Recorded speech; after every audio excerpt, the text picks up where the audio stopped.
pegou alguns questionamentos, né? Pessoas que seguem no grupo Saúde da Mente, via YouTube e o grupo pelo Face. E tem algumas questões para que você possa responder. E aí Certo. eu dividi em bloco, né? Então, bloco um, bloco 2, bloco 3 e bloco 4. E as considerações. E as considerações, né? E aí, naturalmente, eu vou falar um pouquinho da cirurgia bariátrica, eu vou falar um pouco da equipe multidisciplinar, só para nortear as pessoas que aí não têm um conhecimento mais profundo, né? E aí, depois a gente inicia você respondendo as questões. Pode ser assim? Perfeito, combinado. Pronto, eu estou aguardando aqui. Vamos ver aí, deixar entrar mais pessoas. Vou fazer aqui o convite. Se você puder fazer o convite aí também. Certo, vou enviar aqui para os contatos.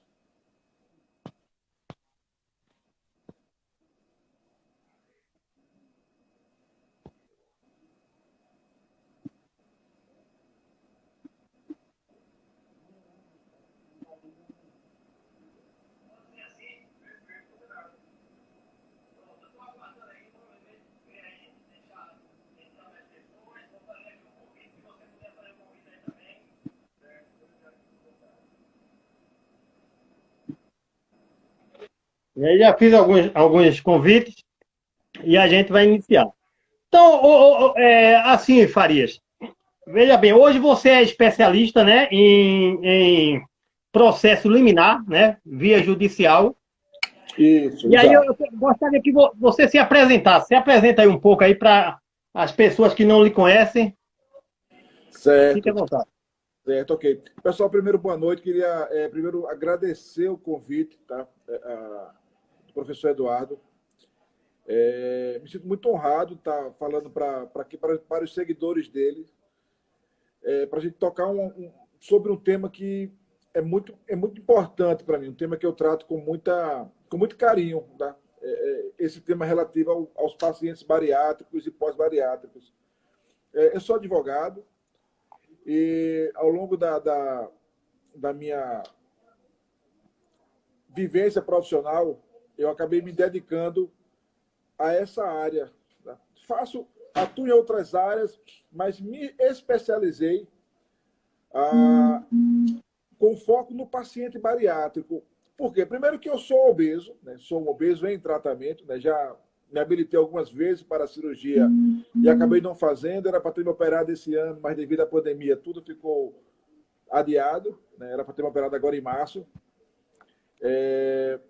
Tenho casos de pessoas na família que já se operaram, né? Primos, parentes próximos, esposas, todos já se operaram. E eu sei da luta que esse paciente obeso tem para conseguir seus direitos, ou pelo SUS, ou pelo plano de saúde. Então, são muitas limitações impostas, né? Muitas restrições que os planos de saúde impõem.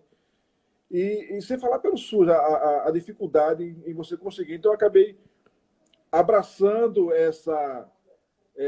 esse tema, né? Abraçando essa causa e me aprofundando e me especializando. Então, hoje eu tenho uma atuação focada em pacientes bariátricos e pós-bariátricos que sofrem, né, a restrição, a limitação do seu direito, ou perante o SUS, ou perante os planos de saúde.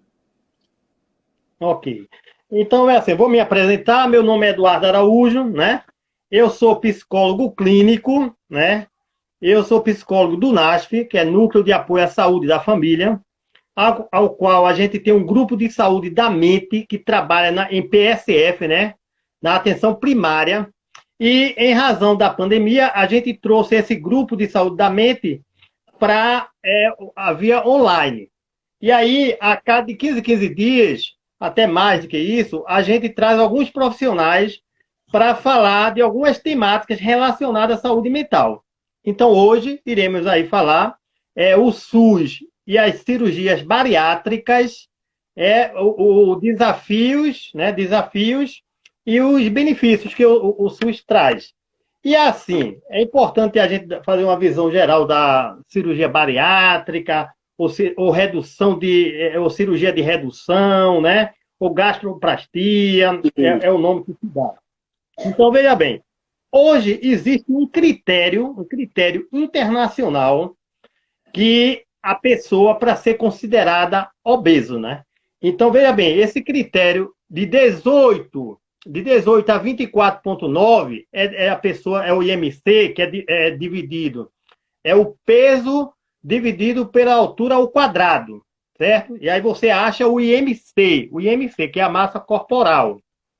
E aí na massa corporal, quando você tem de 18 a 24,9, é dito normal. De 25 a 29,9 é obeso tipo 1. E de 30 a 39,9, obeso tipo 2. E acima de 40, obesidade mórbida. Obesidade mórbida. E aí o seguinte, qual o critério hoje para se fazer uma cirurgia? Então, se você atingir hoje a obesidade mórbida, o IMC acima de 40, você está autorizado hoje a fazer a cirurgia bariátrica ou gastroplastia, certo? Pela legislação. Qualquer coisa aí você pode depois corrigir, doutor. E aí o seguinte, e quem tem o tipo 2? O tipo 2, a obesidade tipo 2. Nesse caso aí, se observa o que a gente chama de comorbidade. Não seria morbidade, é comorbidade, porque a obesidade relacionada com outras doenças. Por exemplo, diabetes tipo 2, né? Hipertensão, problema respiratório, de apneia. Então, a pessoa tendo esses problemas também está habilitado a realizar essas cirurgias, certo? Essas cirurgias. E aí, o que é que acontece? Nesse contexto aí, para que vocês entendam, existe uma equipe, hoje, quem faz essa indicação é uma equipe multidisciplinar. Quais são esses profissionais que compõem essa equipe? Então, tem um cirurgião, um gastro, uma nutricionista clínica funcional, que trabalha com obólogo, que trabalha com obesidade, né? Muitas vezes um cardiologista, um endocrinologista. Então, eles trabalham de forma compartilhada, ampliada, e vai fazer a indicação quando percebe a questão do critério obesidade, o IMC, e a questão da comorbidade de outras doenças, certo? Então, basicamente, são essas. E aí, quais são os tipos de algumas cirurgias que podem ser feitas? Então, eu vou falar aqui de algumas cirurgias, se possível, o SUS não cobrir, doutor, aí depois o senhor observa aí, faz essa observação. Por exemplo, hoje se tem, que eu diria que não é bem uma cirurgia, é mais um procedimento médico, que se chama o balão gástrico, que se bota via endoscopia. Nesse balão gástrico, a pessoa é indicada para quê? Então, pessoas acima do IMC, acima de 40, por que essas pessoas são indicadas também colocar esse balão gástrico? Por quê? Ele tem que perder peso, porque se ele for direto para a cirurgia, vai acontecer uma grande possibilidade dele chegar a óbito. Então, se faz esse procedimento para ele perder peso e depois proceder à questão da cirurgia. Muitas vezes também, esse balão gástrico é colocado em algumas pessoas que têm um IMC com 30, abaixo de 40. Mas aí é o seguinte, quando se coloca esse balão, coloca no seu estômago, né, que é um balão que é via endoscopia, ele enche de soro. Por quê? Para enganar o cérebro, na realidade, simular que seu estômago está cheio. Por que isso? Porque no estômago, hoje se verifica que existe também vários tipos de hormônios, mais de 300 hormônios. Dentre eles, tem o hormônio da fome. Então, ele simula uma simulação para informar o cérebro que o seu estômago está cheio. Então você não vai ficar com fome. Mas muitas vezes, qual é a duração? De 6 meses a 1 ano. E aí depois você pode retirar. O problema desse balão gástrico é que muitas vezes o que acontece? Porque a cirurgia não é mágica, não. Você tem que fazer a cirurgia, ter muita força de vontade, uma reeducação alimentar, ter educação, atividade física e trabalhar seu psicológico. Porque se você não fizer isso, não vai adiantar de nada. A cirurgia em si não vai adiantar de nada, ok? Então, muitas vezes acontece de a pessoa coloca esse balão, esse procedimento, mas não faz o resto que deveria ser feito. Então, a tendência é adquirir massa muscular, peso, e aí não adiantou de nada. Depois vem uma cirurgia chamada de gastrectomia vertical ou sleeve, que esse procedimento se faz através de quê? Se corta o seu estômago, 2/3 do estômago é retirado, na realidade ele vai ficar lá no seu órgão, e ele reduz para 1/3. Então, nesse caso aí, existe uma redução no estômago. E também uma outra cirurgia que é chamada a BASPES gástrica, certo? Que é a gastroplastia, que você, além de cortar o seu estômago, deixar 1/3, você tem que cortar também o intestino, de mais ou menos de 1 a 2 metros de intestino, e fazer uma junção com o seu estômago, em razão dessa questão, desse hormônio da fome, para ele diminuir, na realidade, no seu estômago, né? E por último, que é um procedimento mais moderno, é via endoscopia, que é a gastroplastia endoscópica, que é via endoscopia, onde você, na realidade, vai costurar o seu estômago, dobrar o seu estômago. Eles dão um ponto, costura por dentro, e aí dobra para diminuir o seu estômago. Então, são basicamente esses tipos de cirurgias que a gente mencionou aqui, que o doutor vai trazer com mais propriedade a questão qual o procedimento que o SUS faz e como é que deve ser feito. É importante também salientar que no Brasil hoje, mais de 50% das pessoas está acima do peso, mais de 50 pessoas, inclusive crianças. Então, o que é que acontece? Desses 50% aí da pessoa que está acima do peso, 18% são obesos.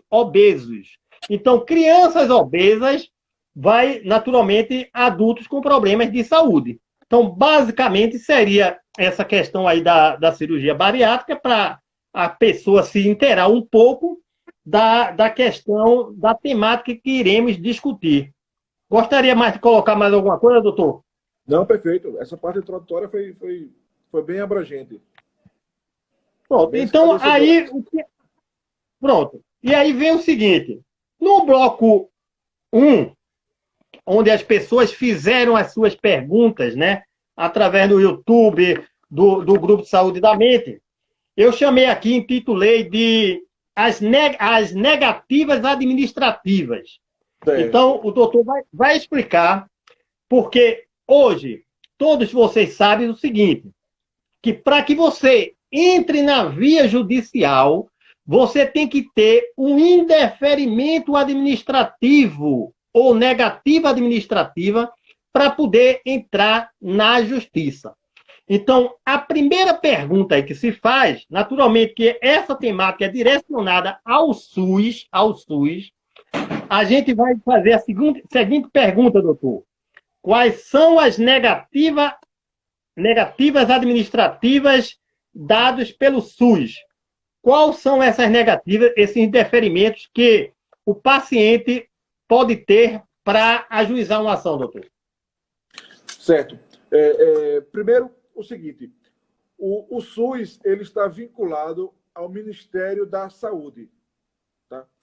existe também a ANS, Agência Nacional de Saúde, que ela também está vinculada ao SUS. A ANS, ela é responsável, é uma autarquia federal que regulamenta o setor da saúde suplementar, não apenas para os planos de saúde, mas a saúde suplementar de uma maneira geral. E aí ela engloba também o SUS.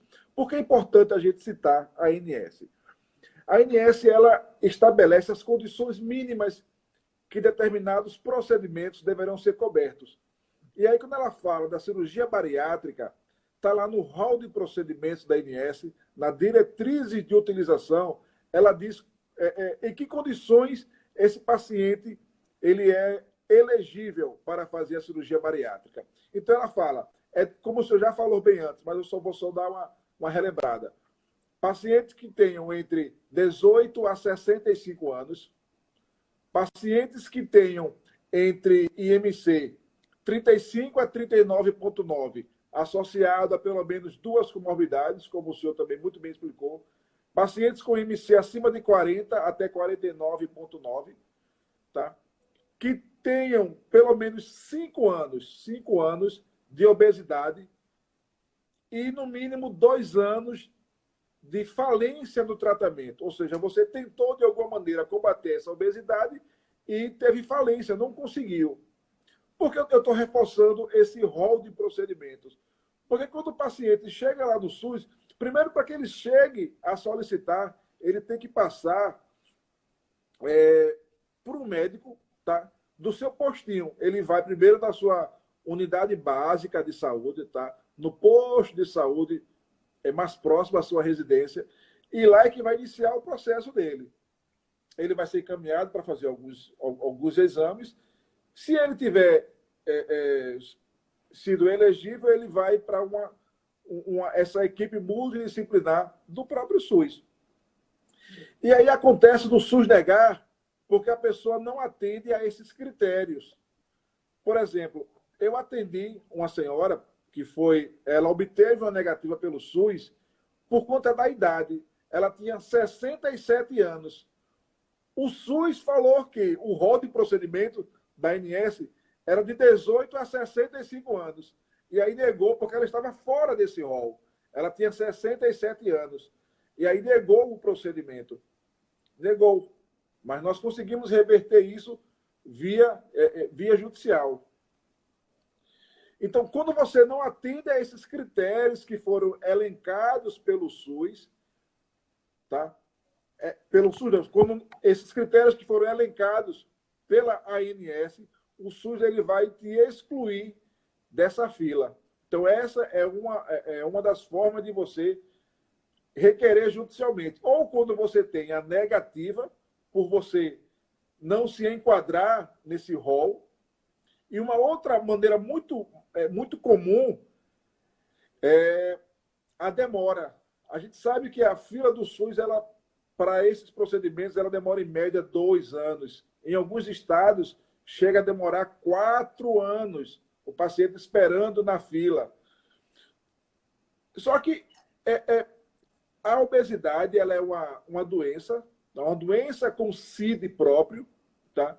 E ela traz, atrelada à obesidade, essas comorbidades que são gravíssimas. Essas comorbidades, isoladamente, por si só, ela já coloca essa pessoa num risco de morte muito grande. É uma hipertensão, é uma hiperglicemia, uma diabetes sem controles. A obesidade ela traz outros problemas também muito importantes, que são a questão de dores articulares, entre outras. Depressão é uma questão muito grave que vem associada também à obesidade. Então, quando essa pessoa está nessa fila, aguardando por 2, 3 anos, ela pode vir a óbito pela obesidade e devido a essas comorbidades que são graves, gravíssimas. Então, a gente consegue também, mesmo que ela não tenha a negativa do SUS, mas devido à condição de saúde dela, a gente consegue, via judicial, demonstrar para o juiz que a situação dela é extremamente grave, essa comorbidade pode levar a óbito, e o juiz determina que ela realize esse procedimento, que o SUS autorize com a maior brevidade possível. Aí,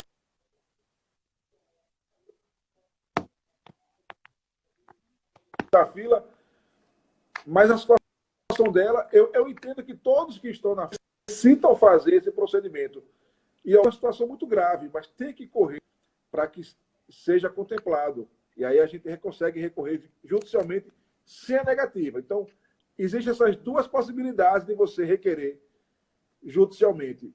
Ou quando você tem uma negativa, quando você não se enquadra nesse rol de procedimentos, ou quando a demora na fila de espera do SUS vai provocar, vai agravar a tua saúde. A gente consegue, através de laudos, demonstrando isso judicialmente, e obter uma liminar e você realizar esse procedimento. Ok, doutor. Tem uma outra questão aqui, eu acredito até que, de uma certa forma, você já falou, que é a seguinte: quais os critérios para entrar com uma liminar para a realização da cirurgia? Pronto, perfeito. O senhor muito bem falou antes, primeiro a gente tem que ter o direito resistido.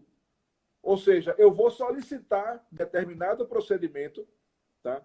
Na Secretaria de Saúde do meu estado, do meu município, eu vou solicitar e vou ter esse indeferimento. E aí vai vir de maneira muito... Eles têm a obrigação de dar essa negativa por escrito e, de maneira muito clara, dizer por que negou o procedimento.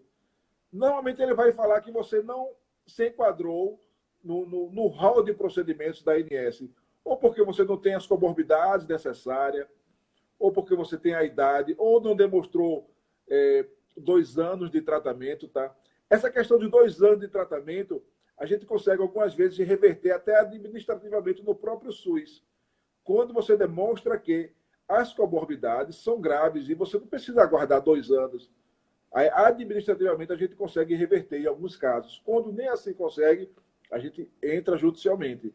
Então, são essas duas situações. Quando você tem uma negativa por não se enquadrar nesse rol de procedimentos, tá? E aí uma observação muito importante é que o judiciário brasileiro, tá? Diversos tribunais espalhados pelo Brasil, inclusive o STJ, que é o Superior Tribunal de Justiça, reconheceu que esse rol de procedimentos da ANS, ele tem um caráter meramente exemplificativo. Não é um rol taxativo, ou seja, ele não vai se exaurir somente daquilo. Não é apenas aquilo. O rol da ANS, ele vai apenas dizer, minimamente, ele vai exemplificar em que situações aquele procedimento tem que ser coberto. E o judiciário entende que, havendo indicação médica, o SUS terá sim que autorizar e ele afasta a incidência desse rol da ANS. Então, respondendo à pergunta, são essas duas situações. Através de uma negativa formal, que o plano vai te negar, ou o SUS vai te negar, a Secretaria de Saúde vai te negar, ou mesmo que aprove, você está numa fila de espera muito longa e as tuas comorbidades, as doenças associadas são de tal forma que você não... É um risco para você aguardar 1 ano, 2 anos, em alguns casos até 4 anos nessa fila do SUS. Então, nessas duas situações, a gente consegue ajuizar. Professor, estou pedindo aqui para liberar a opção de compartilhamento. Não está sendo possível não compartilhar? Como é que eu faço isso? Como é que eu faço? É um mistério agora. Eu acho que é nessa setinha aqui, né, onde tem tipo um aviãozinho. Mas aqui a gente coloca as opções. Aqui, essas opções, eu faço a solicitação, né? Eu não tô... Se ela puder aí falar como é que faz, depois eu libero aí. Deixa eu ver aqui nos três. O senhor pode deixar essa live salva depois? E aí, certo. Ela vai ficar salva. Ela vai ficar no IGTV e também depois ela vai estar no YouTube. Bom, viu? E depois vai estar no YouTube. Ok? Aí, e outra coisa, quem puder se inscrever no canal do YouTube, ir lá no meu Instagram, no bio, e se inscreve que vai ter ela gravada, viu? Ok? Perfeito, ótimo, muito boa informação. Pronto. Aí depois, uma outra questão, doutor Farias, você respondeu muito bem, né? Aqui se pergunta o seguinte: por que liminar e não mandado de segurança? Ah, Porque a pessoa que fala o seguinte: não é um direito líquido e certo, e por que só através via liminar e não mandado de segurança? Explica aí, por favor. tá, vamos lá. O mandado de segurança ele é um remédio constitucional quando você tem o direito líquido e certo para obter esse procedimento. Só que nesses casos, o direito ele não é um direito líquido e certo. Por quê? Não está previsto em lei. O rol da ANS ele faz lei. Ele é uma lei. Tá? E aí, como ele não está previsto na lei, ele não é um direito líquido e certo. O judiciário ele afasta a incidência do rol da ANS. Então, seria um direito líquido e certo, e aí passivo de a gente entrar com o mandato de segurança, se já existisse uma previsão legal na lei, tivesse lá normatizado, positivado da lei esse direito. Mas não é. Esse direito só é reconhecido quando o juiz afasta a incidência do rol da ANS. A liminar, na verdade, a liminar é um pedido, tá?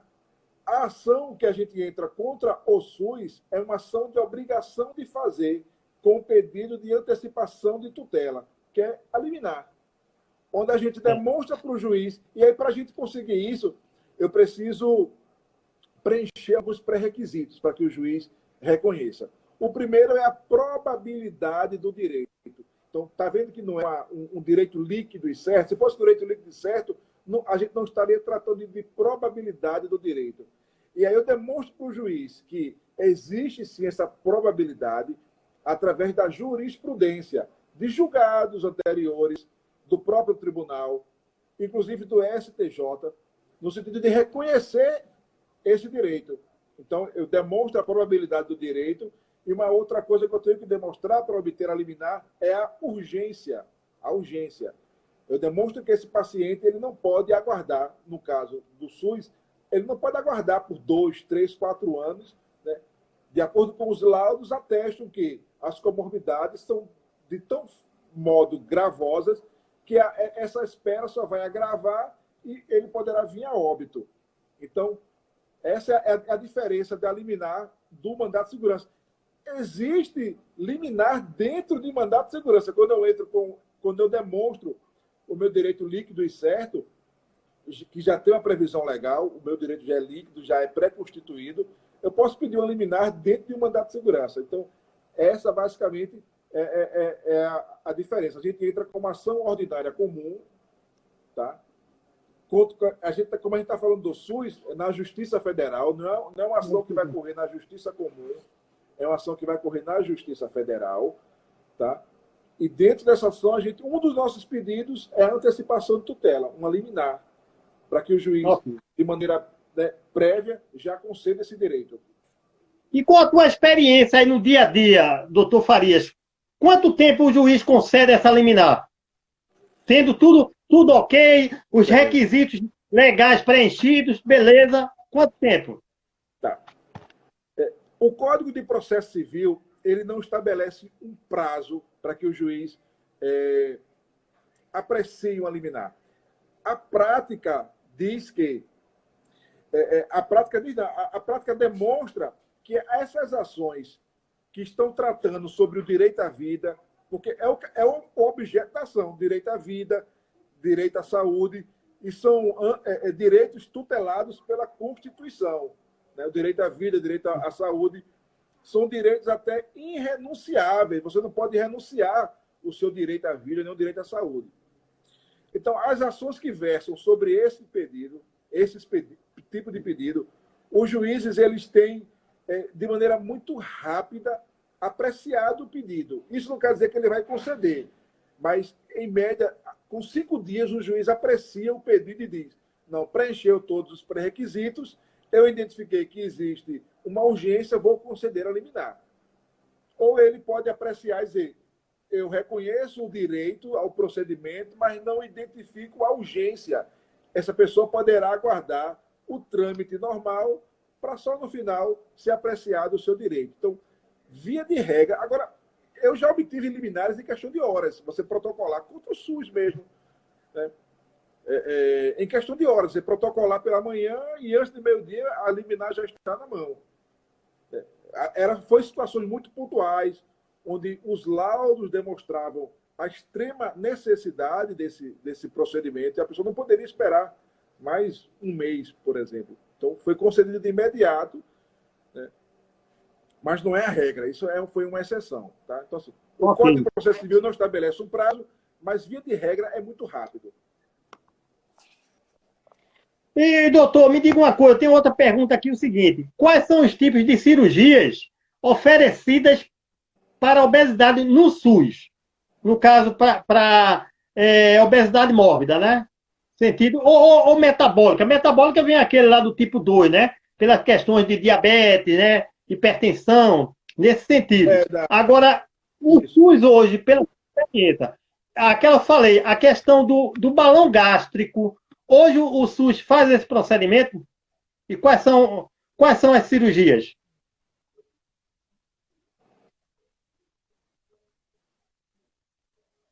Certo. Vamos lá. O SUS realiza todos esses procedimentos que o senhor listou. O bypass ele foi incluído em 2018. É um procedimento mais recente no SUS, tá? Ele foi 18, mas o SUS ele faz o bypass, ele faz que é a gastrectomia, ele faz a banda gástrica. Todos esses procedimentos são possíveis pelo SUS, né? Eles foram incluídos apenas em 2018. Ou seja, são procedimentos muito recentes no SUS. Mas, sim, são possíveis. E a escolha do procedimento está muito ligada às suas comorbidades. Tá? Cada um desses procedimentos eles são mais eficazes. Por exemplo, o bypass. Se você é uma pessoa que tem hipertensão, uma pessoa que tem diabetes, é mais indicado o cirurgião fazer o bypass. Tá? E aí vai depender muito das suas comorbidades, do seu estado de saúde, de uma maneira geral, e essa decisão ela pertence ao cirurgião. Claro que com um acordo com o paciente, né, mas ao cirurgião e a equipe multidisciplinar como um todo é quem vai... O SUS ele faz hoje, sim, todos esses procedimentos. E hoje, essa mais recente, que eu te falei, que é via endoscopia, que o estômago é costurado por dentro, também o SUS concede, né, essa cirurgia? Concede, é o bypass. O bypass, ela é feito por videolaparoscopia. Não, sim, mas não tem essa mais recente, tem o BASPES, que ele corta 2/3 do estômago e o intestino, mas tem essa da endoscopia que eu estou te falando, que é por via vídeo, essa ele não corta nem o estômago, nem o intestino. O que é que ele faz? Ele dobra, na realidade, o estômago. Ele traça 2 traços paralelos e ele é como se fosse uma calça, uma bainha de calça. E ele fecha ele assim em 2, mas ele não corta, que é considerado como o procedimento endoscópico e gastroplastia endoscópica. Isso. Esse também o SUS concede, né? Que essa é a mais moderna. Mais moderna a técnica hoje é essa daí. Você tinha conhecimento desse procedimento ou não? Tinha conhecimento. Hoje em dia também se faz até a cirurgia robótica, é menos evasiva, mas essa não está no rol do SUS ainda não. Tá não, né? E hoje também uma outra coisa que eu me esqueci aqui de falar, que é importante, que naturalmente vai variar de estado para estado, de cirurgião para cirurgião, de equipe para equipe. Sim. Em média, hoje, uma cirurgia dessa, pela Associação Brasileira de Bariátricas, o custo é de 20 a 40 mil, que eu tive pesquisando. Você concorda com isso? O custo hoje geral, com hospital, honorários profissionais, geral, de 20 a 40, vai depender de uma série. Eu tenho um dado real que foi eu acho que de uns 10 dias atrás. Foi uma ação contra um plano de saúde, paciente bariátrico, negou, o plano negou, porque ele não atendia o rol da ANS. O IMC dele era 34,8. Só que ele tinha a diabetes tipo 2, sem controle, grave. E no laudo do cirurgião, a diabetes era grave. Mas ainda assim, o plano negou. Essa é a cirurgia metabólica. A cirurgia. Entramos com a ação, ainda assim o plano cumpriu a liminar. Nós juntamos o orçamento, terminou o bloqueio das contas e nós pagamos a cirurgia particular. Ela foi 27 mil e 28 mil reais, arredondando. Aqui perto da gente, no estado do Rio Grande do Norte. Então é essa média mesmo, né, que a gente falou. De 20 a 40, é isso mesmo. Depende muito de cada estado, de cada equipe médica, mas entre 20 a 40 mil é a média do preço, do valor desse procedimento. Ok. Doutor, o segundo bloco, que eu intitulei aqui de a judicialização da saúde, certo? Então, para você ter o direito à saúde, você vai ter que entrar na via justiça. E aí, a primeira pergunta é o seguinte: quais os critérios de idade para entrar na justiça para a realização da cirurgia? Eu acho que você já falou aí, né?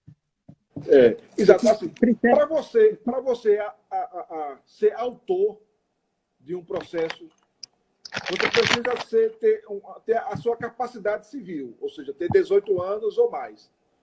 Porém, existe sim a possibilidade de um menor de 18 anos entrar na cirurgia bariátrica, inclusive pelo SUS.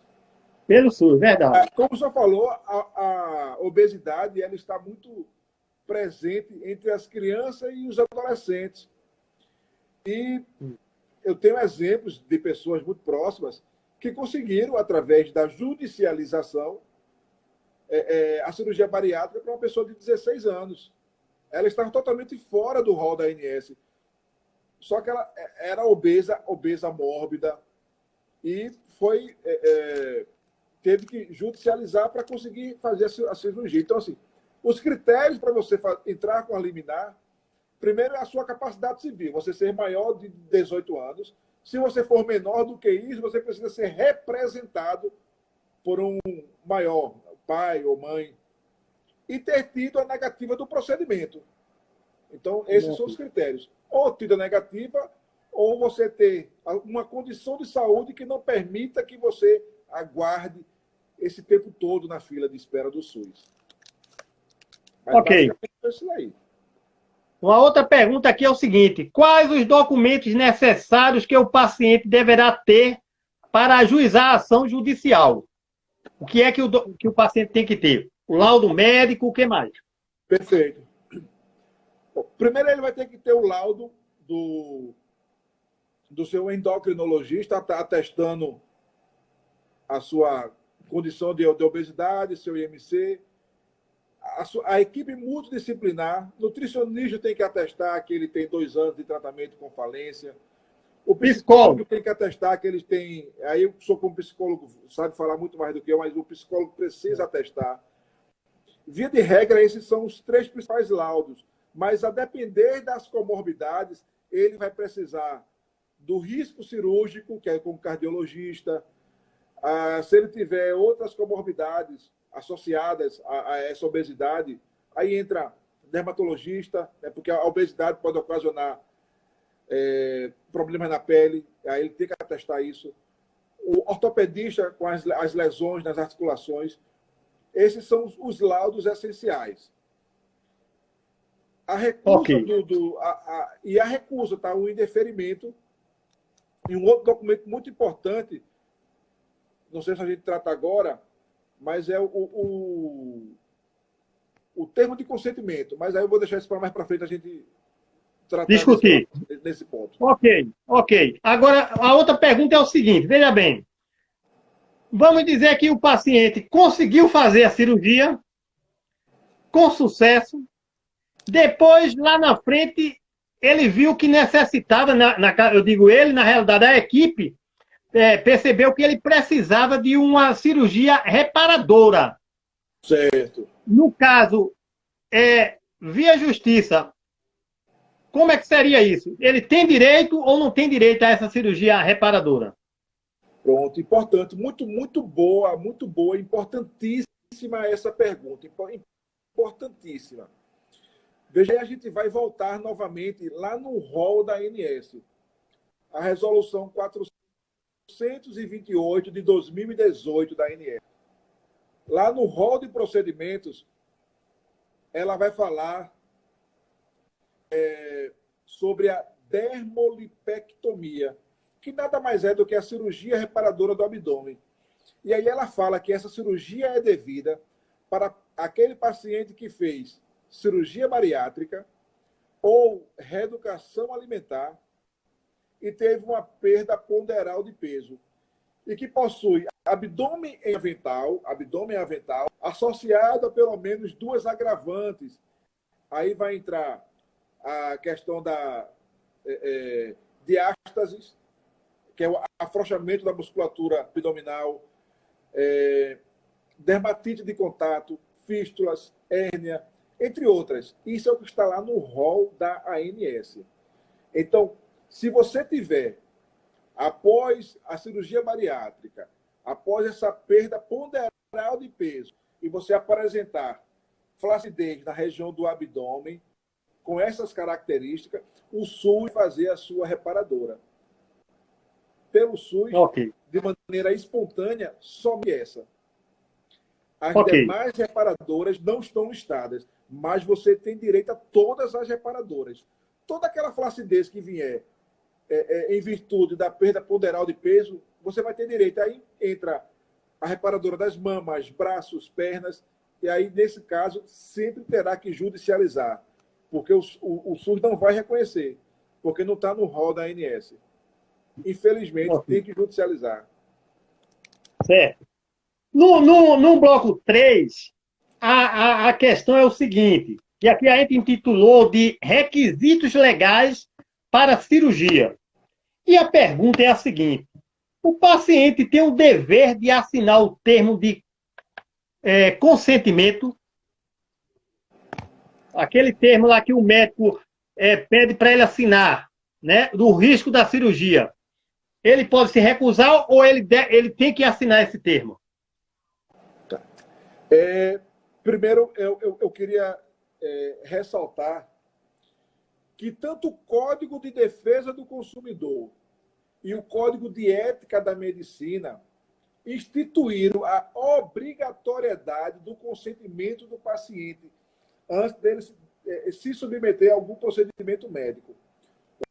O Código de Ética da Medicina diz que o médico é vedado, aí deixa eu só ler aqui, ele é vedado, lá no artigo 22 do Código de Ética da Medicina, ele é vedado a deixar de obter consentimento do paciente ou de seu representante legal após esclarecê-lo sobre o procedimento a ser realizado, salvo em caso de risco iminente de morte, em uma caso de urgência e uma emergência.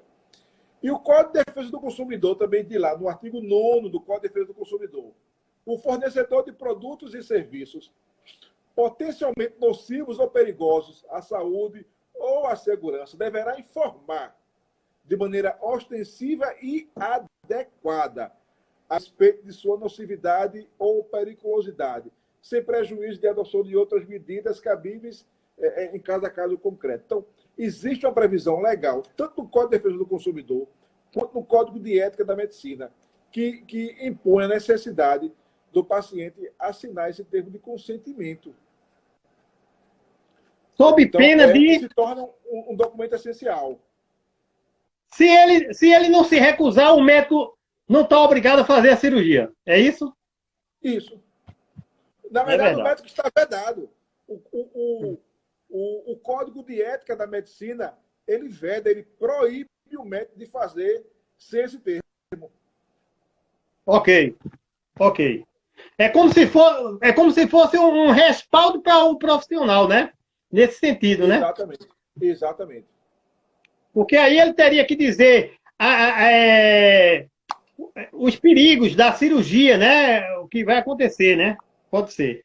E aí, a segunda pergunta: o médico tem a obrigação legal de explicar os pós e os contras da cirurgia ao paciente? Ele tem que chamar o paciente: olha, você está numa cirurgia de risco, toda cirurgia é de risco, pode acontecer isso, isso e isso. E aí? O médico tem a obrigação, e se o médico não fizer isso, quais são as sanções? Vamos lá. O mesmo artigo que eu citei, onde impõe a obrigatoriedade, lá o artigo 23, diz que ele tem o dever legal de esclarecer sobre esse procedimento. E o Código, artigo 9, diz que ele tem o dever, deverá informar de maneira ostensiva, de maneira clara,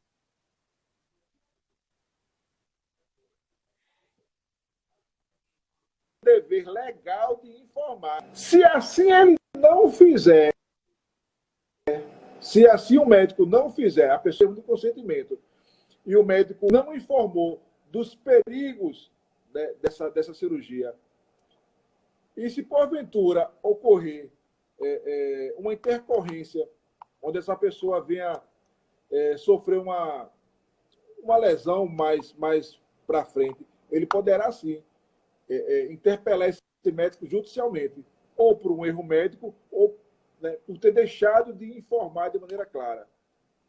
Não é comum, mas já ocorreram sim alguns casos, inclusive aqui no nosso próprio Tribunal de Justiça, situações desse tipo, onde o médico deixou de informar, né, da potencialidade dos riscos que determinado procedimento poderia trazer.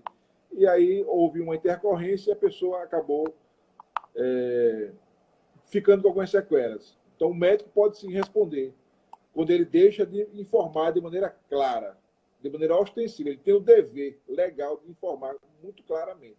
Se a pessoa que ele está passando essa informação não tem o discernimento suficiente para absorver, ele deverá passar para um ente mais próximo, para um parente que tenha mais esse discernimento. Ok. E me diga uma coisa, doutor. O paciente pode realizar uma cirurgia revisional quando houver a indicação da equipe? Em qual situação ele tem esse direito? Pode. A revisional da cirurgia bariátrica, sim, é possível ser feita. Tem algumas cirurgias dessas que nós tratamos, por exemplo, o balão intragástrico, ele vai usar durante um período, 6 meses. Ele não obtendo o resultado esperado, ele pode retirar e reverter aquilo ali para uma cirurgia, um bypass, um sleeve. Né? Ou se ele fez um sleeve, e aí o sleeve, ele tem... Não é que a cirurgia sleeve ela vai perder menos peso, mas essa perda de peso ela é mais lenta, e pode ocorrer caso de reganho. Então, eu fiz essa cirurgia e, após um determinado período, eu estou com um reganho de peso. Eu posso revertê-la para um outro método. Okay. Isso no SUS dá um certo trabalhozinho, tá? Mas a gente consegue, sim, tendo bons laudos que atestem, sim, essa necessidade, a gente consegue administrativamente, sem precisar judicializar. Ok. Como é que está o tempo aí, doutor? Está faltando 10 minutos. 10 minutos. Então temos tempo suficiente. Veja bem, a quarta pergunta aqui, em caso de um profissional da equipe lá da bariátrica, né? Multidisciplinar. Multidisciplinar. Contraindicar a cirurgia, o médico pode autorizar a cirurgia? Vamos dizer o seguinte, vamos exemplificar. Vamos dizer que a nutricionista, ela contraindicou aquele paciente realizar essa cirurgia. E o médico avaliou e disse, não, ele vai ter condições de fazer a cirurgia. E foi feita a cirurgia, deu um problema. E aí, o médico tem esse direito? Como é que você entende? Para encaminhar para o SUS ou para o plano de saúde, eu preciso necessariamente ter esses laudos. Se é incompleto, se a minha nutricionista não me liberou, é possível que ela tenha identificado que eu tenha, por exemplo, carência de algumas proteínas, de algumas vitaminas, e naquele momento ela diz, ele não está apto até fazer, por exemplo, a reposição de ferro. Ele precisa fazer a reposição desse elemento aqui. Então, nesse momento, eu não vou liberar. Então, ele vai fazer esse tratamento para poder ser liberado. E pode acontecer o contrário. O psicólogo liberar, a nutricionista liberar, mas o endocrinologista não liberar, porque, olha, ele tem uma esteatose hepática muito grave, então ele precisa, mesmo com a liberação de vocês, ele precisa primeiro tratar essa esteatose hepática, né, para depois a gente liberar. E numa remota hipótese de, mesmo com o indeferimento de algum dos membros, o cirurgião liberar e encaminhar, e aí esse paciente passar por uma complicação, é preciso a gente avaliar com muito critério se o que impediu ele, né, pelo nutricionista foi o que acarretou essa complicação.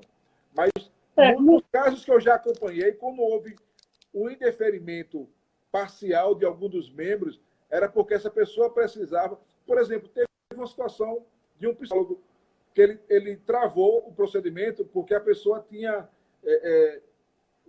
sintomas muito agudos de...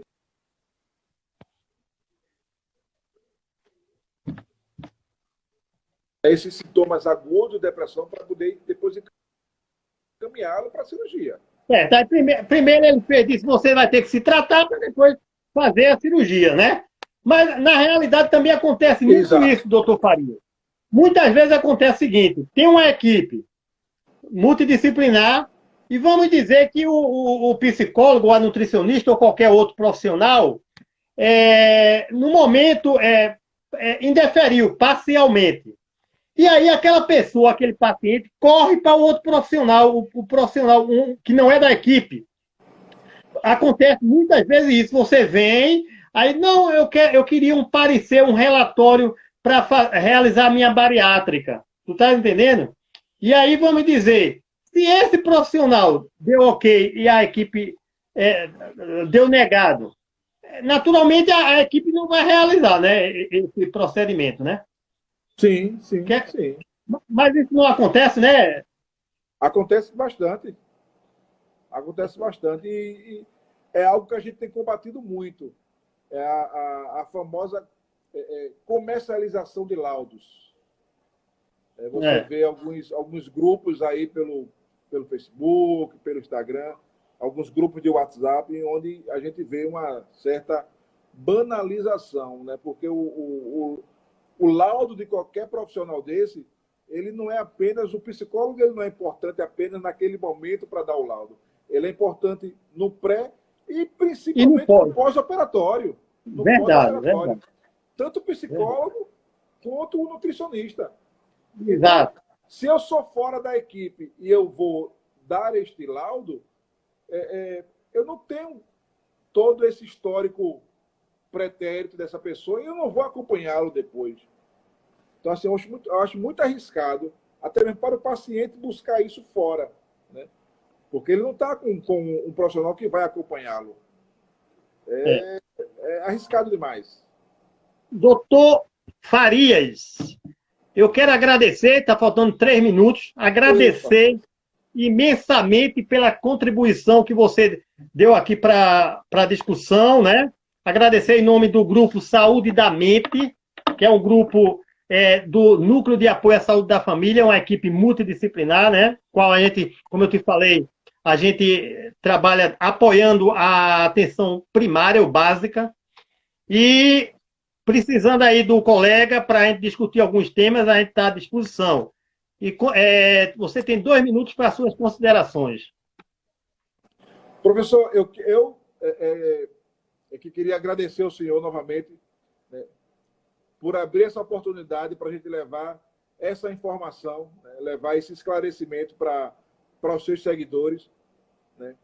Fico muito honrado em poder estar falando para um grupo tão importante, né, o grupo que o senhor faz parte, e me ponho à inteira disposição de seus seguidores, caso tenham algumas dúvidas, né, pode encaminhar para o senhor, ele pode, né, ir lá no meu Instagram e me mandar um direct, vou estar à disposição para tirar dúvida de todos vocês. E se tiver oportunidade para mais para frente, outro convite, estou aqui para contribuir. Eu agradeço, doutor Farias. Um abraço e com certeza teremos, viu? Um abraço, tudo de bom para você. Felicidade. É só chamar. Boa noite. Um abraço, tchau, boa noite. pessoal.